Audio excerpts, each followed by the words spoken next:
Estamos en la recta final, sin duda, un par de días más y cerramos campaña. Quiero decirles que estamos muy satisfechos, Ilse y yo, de haber llevado esta campaña de manera limpia, de manera cercana a nuestra gente, porque eso es lo más importante. Por eso estamos aquí, para trabajar por nuestra gente. Y sabemos que cada uno de ellos tienen ese voto silencioso, ese voto que va a hacer el cambio, ese voto que viene para nuestra fórmula presidencial, para nuestros diputados de la Asamblea Legislativa, y por eso me siento muy satisfecho. El pueblo en realidad nos da el voto de confianza. Sabemos que vamos a salir victoriosos. ¿Ya han dado la deuda política? Ninguno. Ese es un punto muy importante que debemos denunciar. Hemos trabajado esta campaña básicamente con fondos propios, de una manera muy precaria, en todo sentido.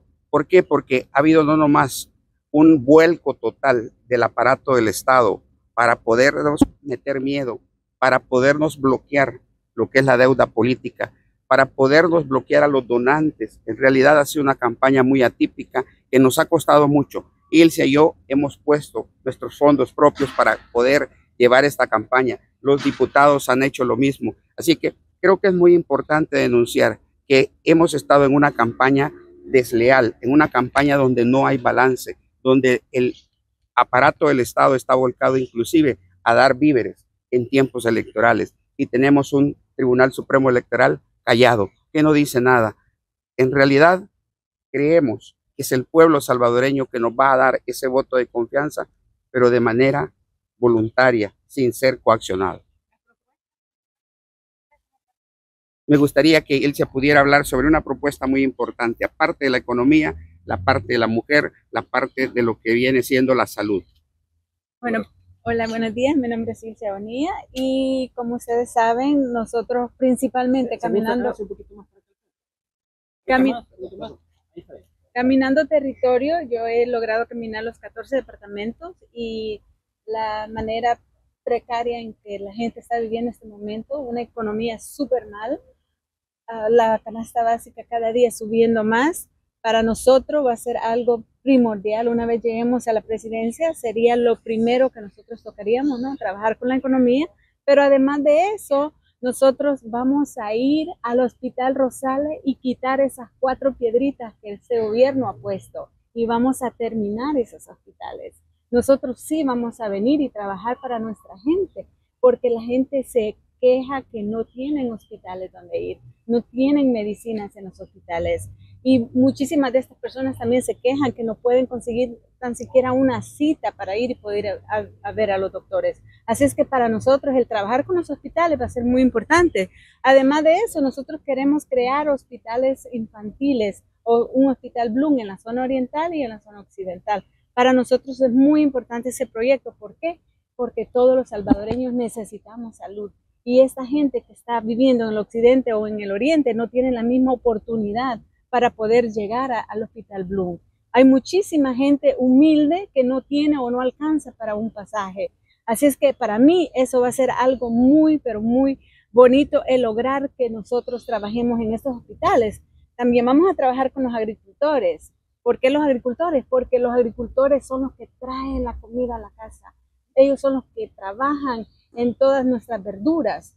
Vamos a tratar de centralizar lo que es la zona de San Salvador, llevando centros de abastos al occidente y al oriente también, para lograr manejar esos precios y no tengamos que depender de Nicaragua, de Honduras o de Guatemala y volvamos a vivir necesidades como lo hicimos en Guatemala, que cerraron las fronteras.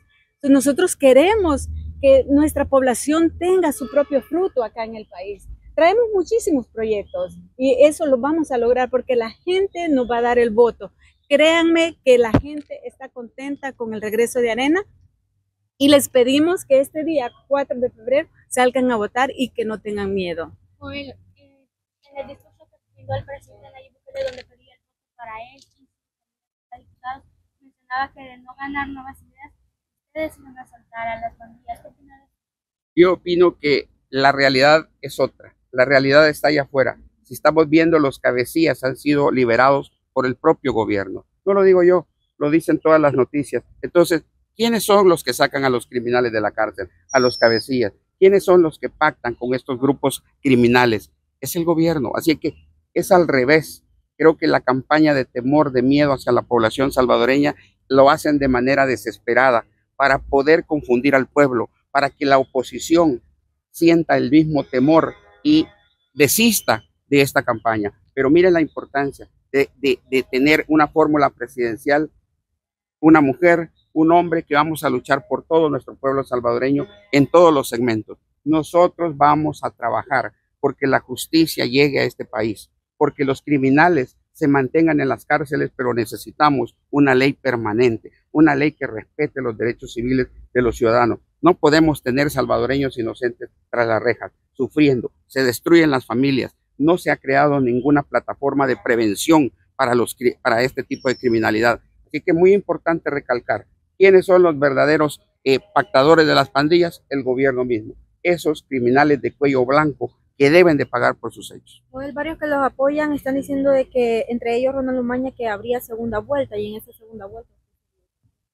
No he escuchado ninguna conferencia de Ronald Umaña o un programa. Sin embargo, quiero decirles que como oposición nos sentimos muy confiados. Llegaremos a la segunda vuelta. Vamos a ganar la presidencia de la República, porque todos sabemos que hay que cambiar el rumbo de nuestro país. Y en caso de no ganarla, ¿a qué se dedicarían ustedes? ¿Seguirían en la política? Ya.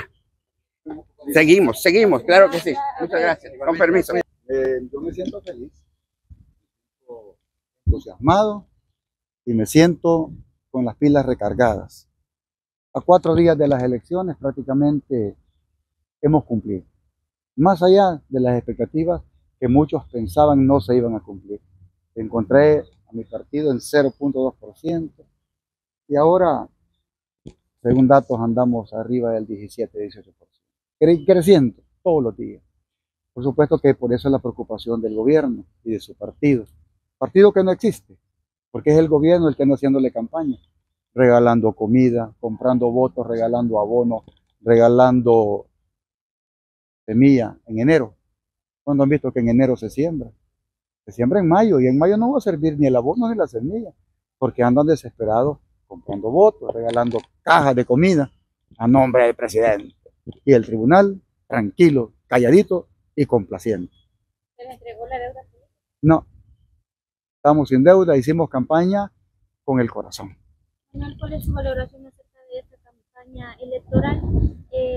¿Fue equilibrada y justa para todos los partidos? No, abusiva de parte de Nuevas Ideas, completamente abusiva. Incluso denuncié ayer en una entrevista el alcalde de Nejapa, el señor Escamilla, utilizando recursos de la alcaldía de Nejapa como el microbús, fue a hacer un evento junto con Walter Alemán, candidato a diputado de ahí de La Libertad, utilizando recursos, y yo lo dije públicamente, hubieran actuado de oficio, el tribunal, pero no lo hacen, complacientes por completo, ¿verdad? Entonces, así hemos enfrentado una campaña de abuso, utilizando el Estado, utilizando troles, de todo, ¿verdad? Utilizando medios, utilizando analistas que no son analistas, no, que son activistas de Nuevas Ideas. Contra todo eso, yo los he enfrentado y los he puesto realmente en su lugar. A todos, una campaña de 65 entidades de campaña en los ministerios y autónomas, alcaldía, troll center, gente pagada con los fondos del pueblo. Los hemos enfrentado y nosotros sin recursos, porque nos quisieron ahogar, nos quisieron desaparecer porque pensaron que nosotros somos cualquier cosa. Lo repito, somos semilla criolla que germina aún en la sequía. Eso no se lo esperaban. Por supuesto, como siempre, yo soy un catedrático universitario, soy un académico, soy una persona que puede vivir tranquilamente con 2 hijos profesionales, uno habla 3 idiomas. Ese es mi orgullo.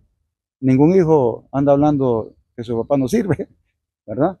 Me dedico a la política, tengo 43 años, sigo en el FMLN, partido poderoso que ha vuelto a ser la expresión de este pueblo, de esperanza. Muchos no lo creían, y ahí estamos. Ya lo habla la gente, claro que ya habla la gente de una segunda vuelta. No lo digo yo, lo dice la gente. Las encuestas no lo dijeron, porque las encuestas solamente reflejaban un tema, que era seguridad, pero no hablaban del abandono del agro, de la migración galopante, de lo que está pasando en los ministerios, que están abusando de los empleados, obligándolos a votar, obligándolos a ir a las mesas. Yo le digo a los empleados públicos, les garantizo estabilidad laboral sin represión, sin coacción y tampoco andarles diciendo que si no votan se van. No, yo he sido alcalde y pregunten cuánta gente despedí cuando fui alcalde. Ni uno. Es más, dimos empleo y opciones en temas de cultura, de proyectos de deporte, adultos mayores, unidad de valores, paz y reconciliación, donde hicimos un cambio transformador en Quezaltepec. Ahora eso no sirve. Tenemos la expectativa de que la población, independientemente de lo que se dice en las encuestas dicen cosas muy importantes. Dicen que el 40% de la población considera de que proteger el medio ambiente es prioritario. Un 40% de la población dice de que es más importante un maestro que un médico que un soldado. Plantea de que un 25% dice aproximadamente de que es más importante un maestro que un policía. Estamos hablando de casi el 50% de personas encuestadas que afirman de que los derechos humanos son importantes y un 70% aproximadamente que afirma de que se abstiene de decir públicamente lo que realmente piensa por temor a posibles represalias.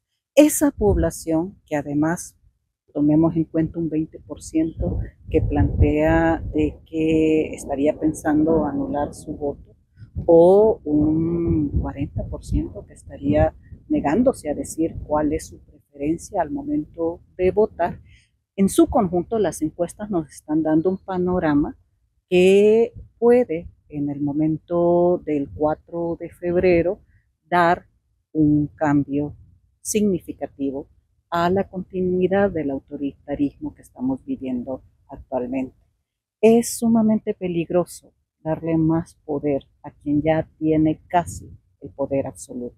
Para aquellos que están de acuerdo con este gobierno y con su principal figura, tomen en cuenta de que pueden enfermar a sus políticos favoritos dándoles más poder. El poder enferma. Si les dan poder absoluto, probablemente estarían dañando todavía más a quienes con prepotencia dan a entender de que no han entendido que el poder es para servir y no es para servirse, mucho menos para servirse con la cuchara más grande.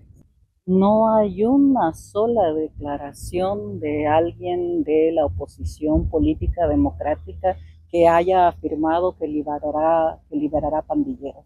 Eso es una mentira más.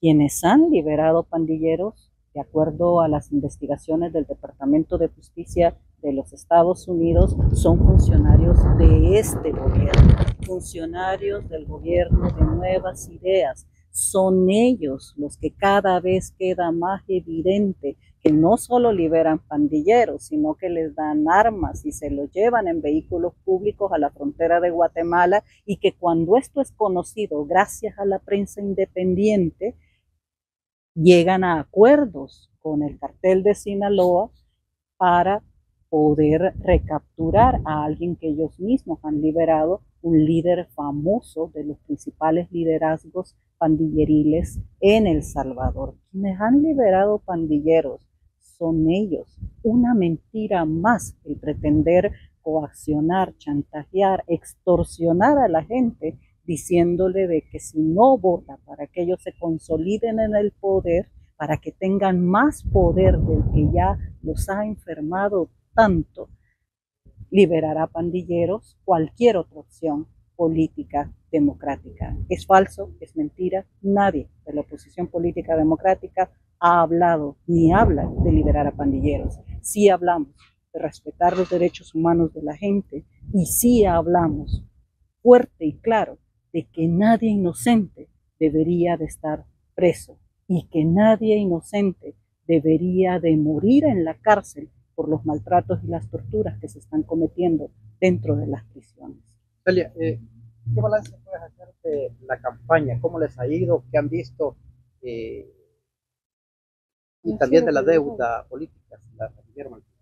La deuda política no se recibió. El Ministerio de Hacienda finalmente, ya apenas esta semana que acaba de pasar, dijo que era necesario pagar una fianza para recibir la deuda anticipada, el anticipo de deuda. En el caso específico de nuestro tiempo, tomamos la decisión de que no tenemos $100,000 para ponerlos en fianza. El dinero que hemos logrado aportar cada una de los candidatos, de las candidatas para alimentar, para poder trabajar la campaña, no lo gastaríamos en una fianza, lo gastaríamos en todos estos días, como lo hemos dicho, en sacar volantes, en repartir casa por casa y en mercados y en comunidades los volantes que están promoviendo las propuestas de nuestro tiempo por parte de sus diferentes candidaturas. Hemos desistido de gestionar el anticipo a partir de esta nueva imposición de dar una fianza equivalente a la cantidad que implicaría